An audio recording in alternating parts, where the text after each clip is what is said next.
I want to change the world. Most people laugh at that statement. Most people call it naive at best, foolish at worst. I'm not looking for most people. I'm looking for the right people. People who look at the world and say to themselves, something isn't right here. How can I make it better? It is the obligation of every single human being to make this world better.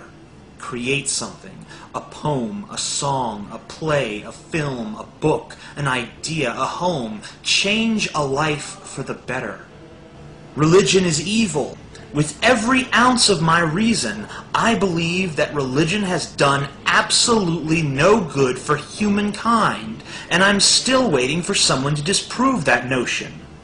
What they would have to show me to prove that notion is that religious people are in any way morally superior to atheists.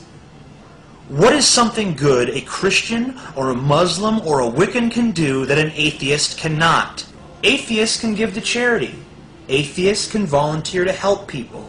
Atheists can enjoy life, can make love, can dream, can imagine, can do anything and everything that a theist can do. But what can't an atheist do? An atheist can murder a person, of course, but he can't say that God told him to afterwards. An atheist cannot declare holy wars, cannot oppress entire classes of people just because of what it says in some archaic text. An atheist cannot get out of tough ethical situations by crediting a god or blaming a devil. We have all the virtues of any Christian, and all the vices too, but we lack the false justifications. If an atheist murders someone, he knows it will rest on his conscience forever. He cannot claim that he was influenced by divine entities beyond the realm of perception. If an atheist commits a slight against another human being, they can only seek that person's forgiveness, not the forgiveness of God. We have all the same flaws as everyone else, but our lack of delusions has made us far less likely to act on them. This is why we are the most ethically sound group of people on the planet. Let's take a look at religion's contribution to human history. The Crusades, the Inquisition, witch trials in Europe and America, the divine right of kings, missionaries destroying or converting smaller heathen religions and cultures, missionaries such as Mother Teresa who raised money for the poor and then spent it on the church while the poor sat on cheap cots and died miserable deaths, persecution of heretics like Galileo for daring to suggest that the earth orbits the sun, children dying because their parents refused them medical treatment on religious grounds, relying instead on faith healers and prayer, slavery, holy wars, censorship and the destruction of great works of art, fatwas, often fatal exorcisms by priests believing they are destroying the work of Satan, mass suicides, genocide, as in Darfur, sacrifices, female circumcision,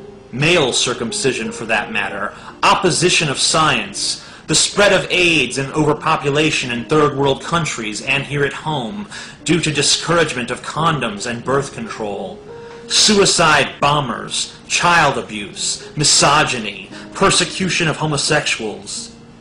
Religion has never done anything good for humanity. This is my contention, and I'm sticking to it. Anything good done in the name of religion could just as easily have been done in the name of mere goodness, and any examples provided to the contrary would never be able to countervail the sheer injustice that religion has reigned upon humankind for thousands of years. This is just scratching the surface. Why do we even have to justify ourselves to this nation? Why are we fighting an uphill battle for acceptance? We are not the problem here. We are the solution. We are evil in the eyes of the evil. We are murderous in the eyes of the murderous. We are unjust in the eyes of the unjust. Scum. That's what we are. All of America is against us. Only reality vindicates us. So we are presented with this choice, my brothers and sisters in the temple of reason, art, politics, and philosophy. Do we allow that maligning to continue? Do we forever tolerate the intolerance against us? Do we endure another century of fanaticism? Or do we raise a collective middle finger to this culture of oppression and say, this will not stand anymore. We are your scum and we have united against you? You know my answer. What's yours?